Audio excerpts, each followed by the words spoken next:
જ્યારે કોઈ કુળદેવી તમારા દુઃખના સમયમાં હાથ ન ચાલે કે પરમ કૃપાળુ પરમાત્મા પણ તમારા દુઃખમાં ભાગીદાર ન બને, તમને દુઃખમાંથી બહાર ન કાઢે, તો એનું શું કારણ હોય? તો મિત્રો, એનું એ જ કારણ હોય કે તમારા બાપ દાદાઓએ પુણ્ય કરેલી કમાઈ, જે બેંક બેલેન્સ ભેગું કર્યું હોય, એ તમે આટલા સમય સુધી વાપરતા હોય અને સારી રીતે જીવન જીવતા હોય, મોજ જલસા કરતા હોય. પણ જ્યારે તમારા સારા કર્મો ઓછા થતા જાય અને ખરાબ કર્મો વધતા જાય, ત્યારે દુઃખનો સમય આવવા લાગે છે. તમે જે કરી રહ્યા છો એ તમારા બાપ દાદાઓની કમાઈ, તમારા વડવાઓની, તમારા પિતાજીની કમાઈના કારણે તમે આ જલસા કરી રહ્યા હોય છો. અને ખરાબ કરવા છતાં તમે સુખી એટલા માટે છો કે એ તમારા બાપ દાદાની પેઢીના પુનઃ છે.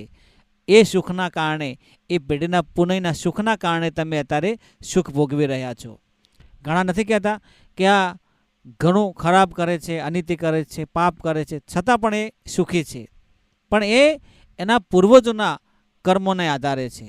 પણ જ્યારે પોતાના કર્મો એ સારા કરવાના ઓછા કરી દે છે અને ખરાબ કર્મો કરવા લાગે છે, ત્યારે જે એના જે વડવાઓનું જે પુણ્ય હોય એ ધીમે ધીમે નાશ થાય છે અને એનું જે ખરાબ કર્મ છે એ વધતું જાય છે. ત્યારે કુળદેવી અને પરમ કૃપાળુ પરમાત્મા પણ તેને સાથ આપતા નથી. દુઃખના પહાડો તૂટી પડે છે, દર બદર ભટકવું પડે છે અને વેર વિખેર થઈ જાય છે.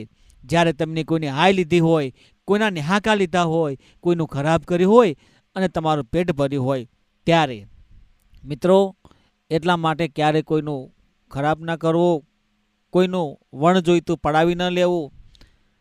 બની શકે તો સારા કર્મો કરવા, સારા કર્મો થકી સારું ફળ મળે છે. મિત્રો, સ્વાગત કરું છું તમારું મા વંદના યુટ્યુબ ચેનલમાં. તમે બધા જ મિત્રો હેમખેમ સર્વ કુશળ મંગળ હશો એવી ગુરુદેવને, મા ભગવતી કુળદેવીને હું પ્રાર્થના કરું છું. પ્રશ્ન એ છે કે દુઃખનું કારણ શું હોઈ શકે? ખરાબ લોકો જે કરે છે એ સુખી હોય અને બચારા જે સારું કરે છે, નીતિથી રહે છે, આમ ભોળા થઈને જીવન જીવે છે, એ લોકો બહુ દુઃખી છે અને એમનું કોઈ રણીધણી પણ નથી. આવું શું કામ થતું હોય છે? આનું મુખ્ય કારણ શું હોય છે? મિત્રો, તમે હોય કે ચાહે હું કેમ પણ ન હોઉં, પણ તમને અને મને બધાને ખબર છે કે સૂર્ય ઉગે ને એટલે અજવાળું થાય અને સાંજ પડે ને એટલે અંધારું થાય. એનો કહેવાનો અર્થ એ છે કે તમે જાગો છો એ જ તમે જીવ્યા છો, અને જ્યારે ઊંઘો છો ત્યારે એ મૃત્યુને શયનને આધીન હોય છે. પણ તમે જે આ દિવસ દરમિયાન, જે સમય દરમિયાન જે તમે કાર્યો કરો છો, એ થકી તમને શુભ ફળ કે કર્મ અનુસાર ફળ મળતું હોય છે. પણ કર્મ એ તમારી વિચારધારાને આધીન હોય છે.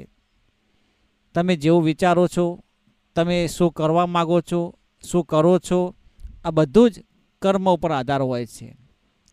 જ્યારે તમારી વિચારસરણી પોઝિટિવ હોય, સારા કાર્યો કરતા હોય, તમને કુળદેવી માએ ભગવાને સદબુદ્ધિ આપી હોય, અને જો તમે માણસ હોય તો જ તમે સારું કરતા હશો, અને માણસ ન હોય, માણસમાં તમારી ગણતરી ન થાય, તો વિચાર કરો કે તમે કઈ કક્ષાએ હશો.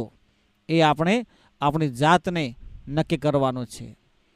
સર્વપ્રથમ આપણા જીવન ઉપર આધારિત આપણી રહેણી કહેણી, આપણા અનુભવ, આપણા વિચારધારા અને આપણા જે કાર્યો કરીએ છીએ એના ઉપર જગત આપણને ઓળખે છે.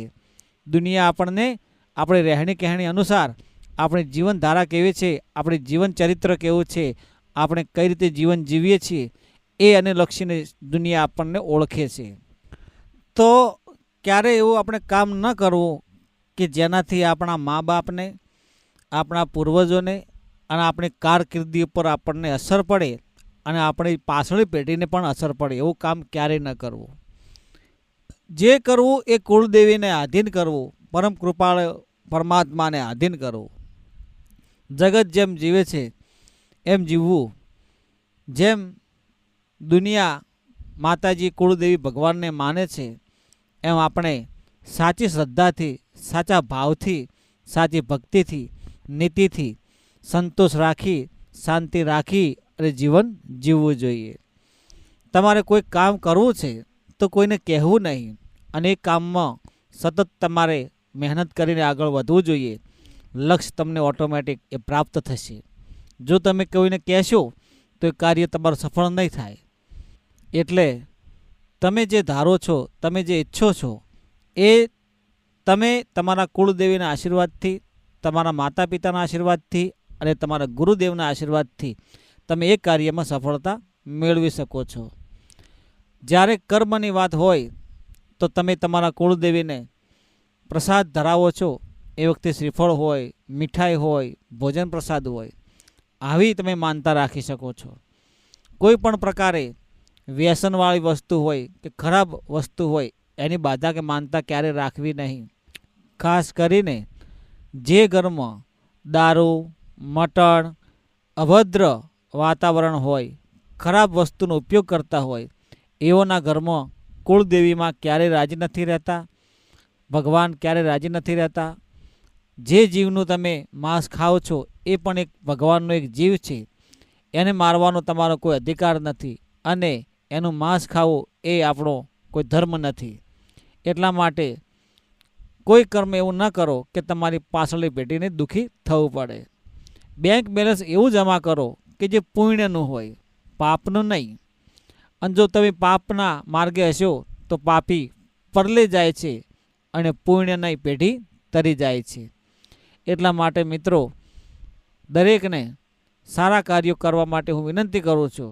બની શકે તો ભલામાં ભાગ લેજો, બની શકે તો કોઈ ગરીબને મદદ કરજો, કોઈ પણ જીવ પ્રત્યે દયા રાખજો, ધર્મથી ઢુકડા અને પાપથી વેગળા રહેવાની કોશિશ કરજો. ધીમે ધીમે તમારા કાર્યો જેમ થતા જશે સારા, એવી દયા તમારી કુળદેવી કરશે અને તમે જે ધારો છો એવું ફળ તમને મળે છે. સારા માણસ એટલા માટે દુઃખી છે કે તે સારા કાર્યો કરે છે, કામમાં શાંતિ રાખે છે, ધીરજ રાખે છે અને જે કંઈ મળે છે એમાં સંતોષ રાખે છે. એટલે સારા માણસોને વધારે પડતી જો જરૂર હોય એ દુઃખી થાય છે. જો તમે આશાઓ, આકાંક્ષાઓ, તમારામાં કોઈ લોભ, લાલચ આ બધી વસ્તુઓ હશે અને હોવા છતાં પણ તમારી માંગણીઓ વધારે હશે તો તમારે દુઃખી થવાનો ધંધો છે. તમારી આશાઓ કરતાં વધારે તમારી કંઈ માંગણીઓ હોય તો એ દુઃખી થવાનો છે. આવક કરતાં જાવક વધી જાય તો એ દુઃખી થવાનો તમારો માર્ગ તમે જાતે નક્કી કરી રહ્યા છો.